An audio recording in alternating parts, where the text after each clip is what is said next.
Morning peeps, good morning everyone. How's everyone doing? Hopefully you're all doing very, very well. Don't forget, hit that subscribe button if you guys are new to the challenge. Remember, we're trying to get to 30,000 subscribers. We are close, by the way.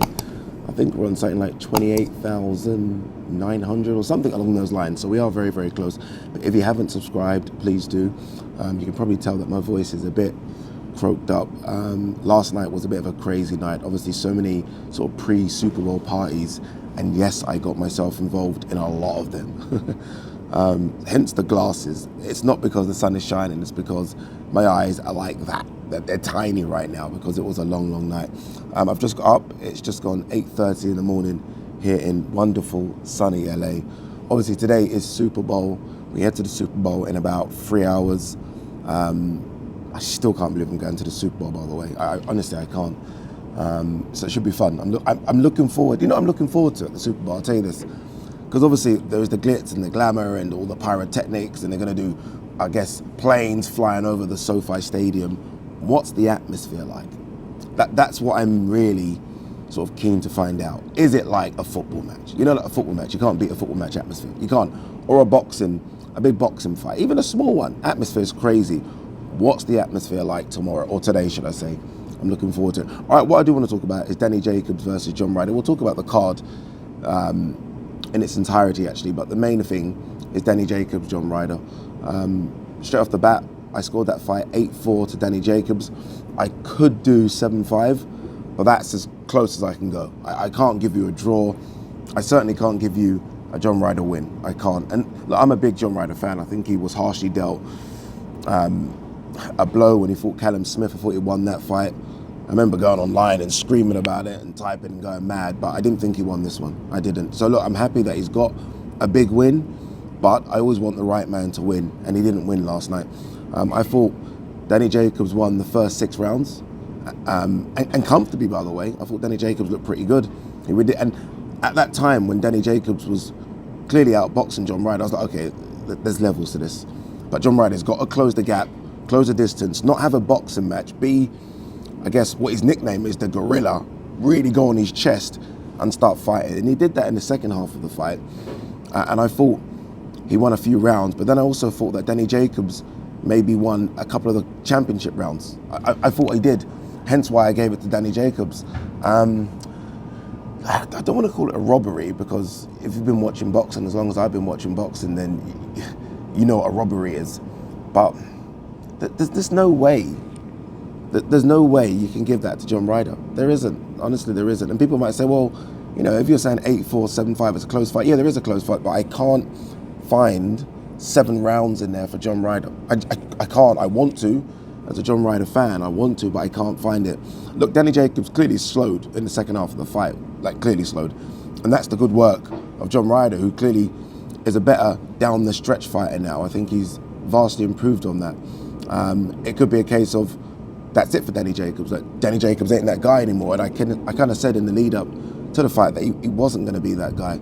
The Danny Jacobs of GGG, Derevyanchenko, that Jacobs doesn't exist. You just have to go and watch the Rosado fight and the Julio Cesar Chavez fight to know that. So he definitely slowed down Jacobs in the second half of the fight. His legs slowed, and I thought he was there for the taking, but he showed the experience, got the second wind, and as I said, I thought he nicked a couple of rounds. Those championship rounds, I thought he'd done quite well to nick a couple. So I don't know. I'm not quite sure how you score it to Ryder.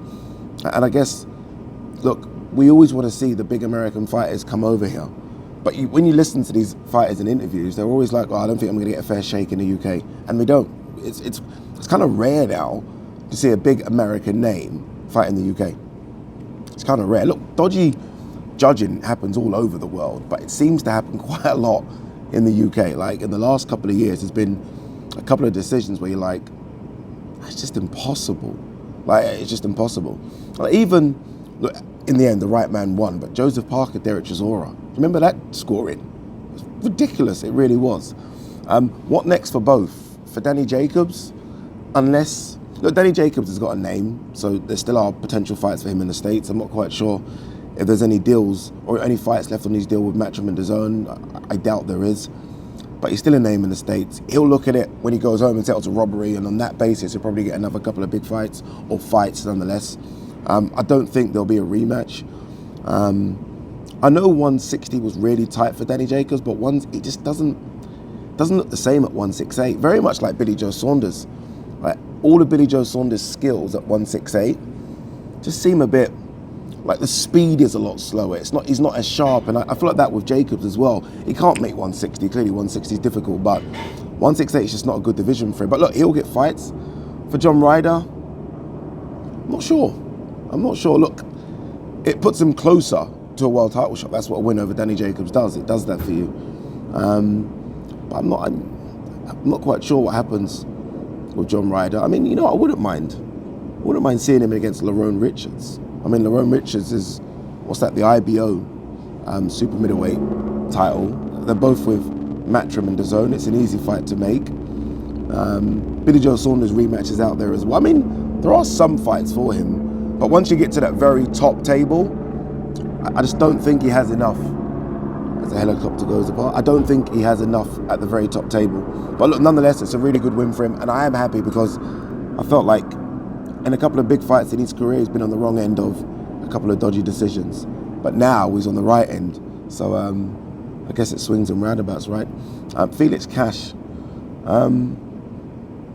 It was a weird fight, that fight, because Felix Cash was comfortable until he got put down. I know that doesn't make sense what I'm saying, right? It doesn't.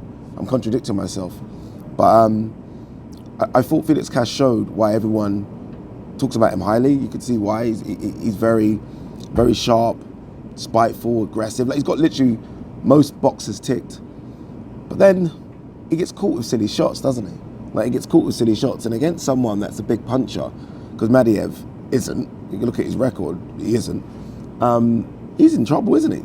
He's in trouble. So, I know they were talking about some big names. I think on that performance, you may be, it's a bit like Joe Cordina. Joe Cordina, who fought on the undercard of Kid Galahad, Terry Harper, that fight.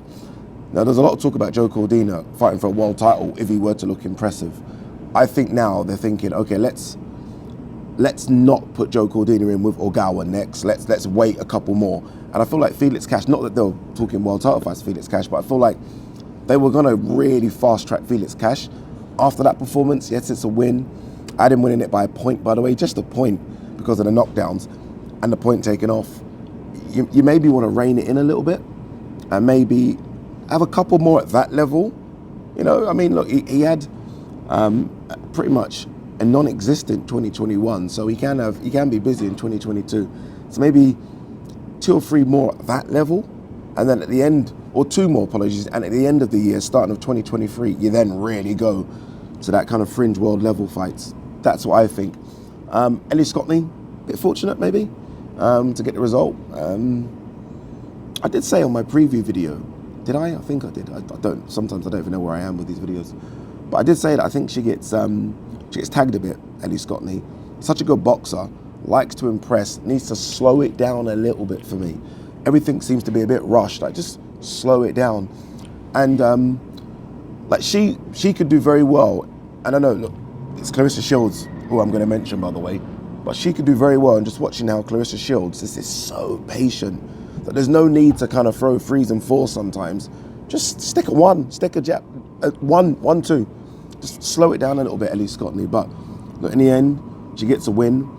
And just because obviously there aren't that many female boxers in her weight class, she'll be fighting for a world title by the end of the year. Like, that's a given. Johnny Fisher. They got to be a bit careful with Johnny Fisher. They have to be. They're in a situation where, and I definitely said this one, like, he sells a lot of tickets. So it's almost a case of, because he sells a lot of tickets, you got to put them on cards, and fans are going to be asking for maybe bigger and better fights. They have to almost separate the two here. You separate that he sells tickets and just look at him as a fighter and where he is, and then match him according to that, not according to the fact that this guy can sell 3, 4, 5,000 tickets. I'm actually tired of hearing that, he sells a lot of tickets talk. I just want to see him matched carefully in good fights. I mean, there are so many good English. It seems as though and I understand it, by the way. A lot of the guys coming up in England and Britain are not going to be matched against each other. So they're all fighting these Europeans and they get a lot of Africans over. You could match these guys up. I know it's early in their careers, but there are loads of guys here that are on like 7-0, 8-0. You could match them up. You could. I mean, yes, it's dangerous for their career because you get beat early, then it's difficult to sell you, isn't it? If you're like 8-2 or 7-1, it's difficult. It's a difficult sell. But they could do that with Johnny Fisher, but they do have to be pretty careful. They really do. What a lovely day, by the way. Why am I wearing a hoodie in LA? I don't know. This is the first thing I saw and I grabbed. Again, look, massive shout out to 888 Sports that brought me and Rory Jennings out here. Like when we've been on the street, we've been doing a lot of interviews on the street, just asking fans. And we've been asking fans. There's a guy with his car on the rooftop doing donuts for some reason at 8:30 in the morning. Anyway, we've been asking fans, like, are you here for the Super Bowl? And they're like, hell no, we wish we were. That was my American accent, by the way. Tickets are like $10,000, $20,000, $30,000. Like, no, we're just here to take it all in, just to soak in everything. Like, go to the stadium, stand outside. Like, me and Rory have a bus picking us up, taking us directly to the stadium. Great seats as well, and we're gonna watch the Super Bowl. There's part of me that feels bad for that really hardcore fan, and there's part of me that's like, fuck it. Like, I work hard. I put a shift in, and I'm just here for all of this. So, look, guys, have a great one. My laptop, I've got my laptop here, but there's no internet. So I can't even have a look at stories. Oh, wait, I might be able to.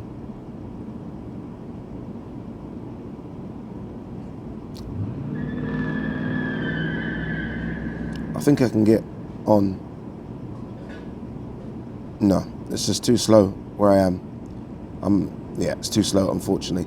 Well done to my man, Israel Adesanya, on the win yesterday, UFC 271, I think it was, being Robert Whittaker. Yes, big win for him. All right, guys, peace and love, everyone. We're back on the green chair. I fly home tomorrow. We're back on the green chair Tuesday, and we have a special guest coming into the studio on Thursday. Your boy simply doesn't stop.